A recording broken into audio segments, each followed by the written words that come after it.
بسم الله الرحمن الرحيم.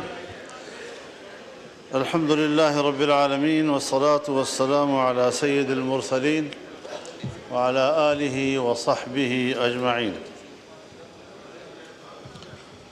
أرحب من أعماق قلبي أحر التراحيب للضيف المكرم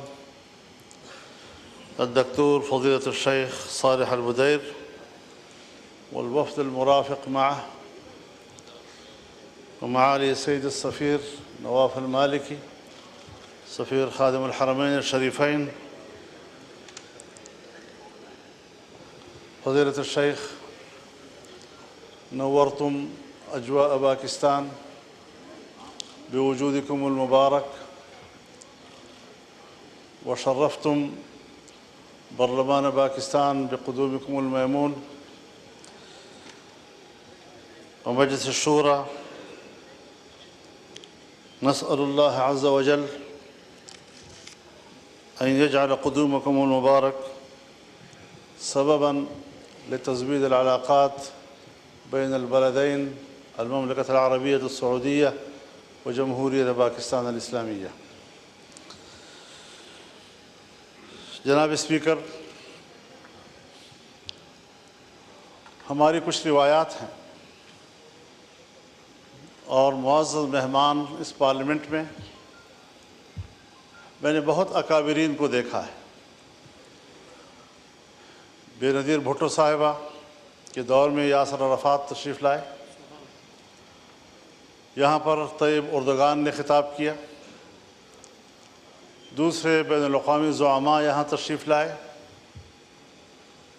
غالباً یوسف رضا گیلانی صاحب کے وقت میں حرم مکی کے امام ماہر العقیلی تشریف لائے تھے، اور آج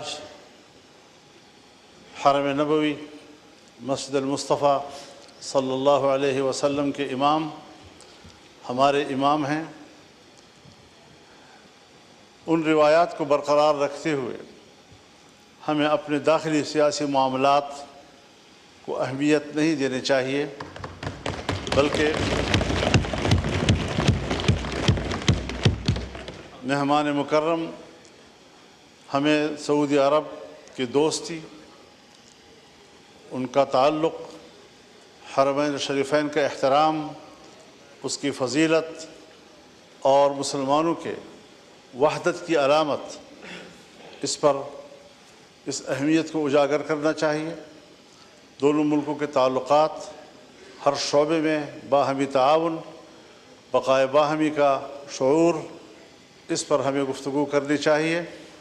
میں سمجھتا ہوں کہ آج مہمان مکرم کی یہاں پر تشریف آوری یہ مملکت سعودی عربیہ اور پاکستان کے بہتر تعلقات کو مزید تقویت دینے کا سبب بنے گا، اور انشاءاللہ العزیز ہم بین الاقوامی برادری میں سعودی عرب کو سب سے پہلا دوست سمجھتے ہیں اسلامی دنیا کا.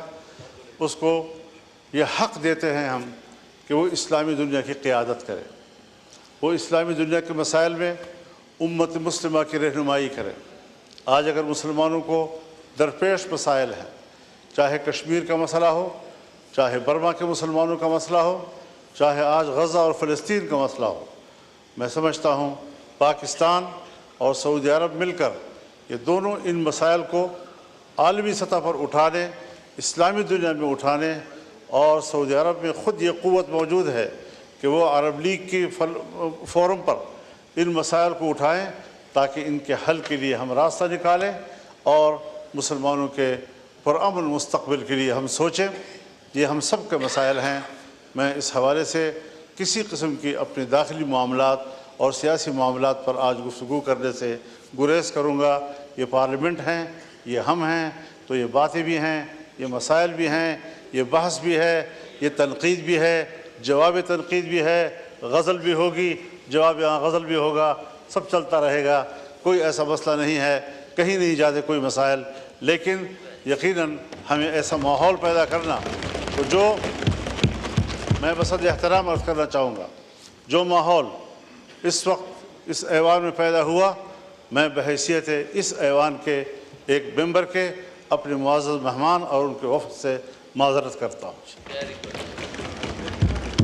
ساتھ ساتھ میں اپنے ہونہار ارشد ندیم کے گولڈ میڈل جیتنے پر ان کو مبارکباد پیش کرتا ہوں۔ اس نے پاکستانی قوم کے سر فخر سے بلند کیے ہیں، اور خدا کرے ہمارے آنے والی نسلوں میں بھی اسی طرح کے سپوت پیدا ہوتے رہیں، تاکہ ہر محاذ پر وہ کامیابی کے جھنڈے گاڑتے رہیں اور قوم کا سر فخر سے بلند ہو۔ یقیناً ہمارے اندر بہت سی کمزوریاں ہیں، ان کمزوریوں کو زائل کرنا ظاہر دنیا سے کوئی نہیں آئے گا، ہم نے خود مل بیٹھ کر ان کمزوریوں کو دور کرنا ہے، اپنے آپ کو طاقتور بنانا ہے اور پاکستان کو ترقی کی راہ پر گامزن کرنا ہے۔ اللہ ہمیں اس کی توفیق دے۔ اور میں ایک بار پھر مہمان محترم کو خوش آمدید کہتا ہوں، ان کے وفد کو خوش آمدید کہتا ہوں، اور معالی سفیر کو اس ایوان میں خوش آمدید کہتا ہوں۔ بہت بہت شکریہ جناب اسپیکر۔